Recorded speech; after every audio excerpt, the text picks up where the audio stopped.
Hello, in this video I want to show you how to install and set up Microsoft Edge browser on OPPO A57s. And to do this we'll need to launch our Google Play Store. Inside try to find the Microsoft Edge.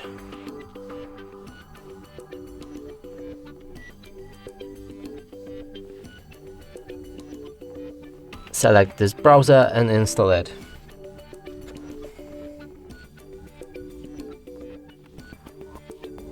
After installation process is finished, you should be able to launch it.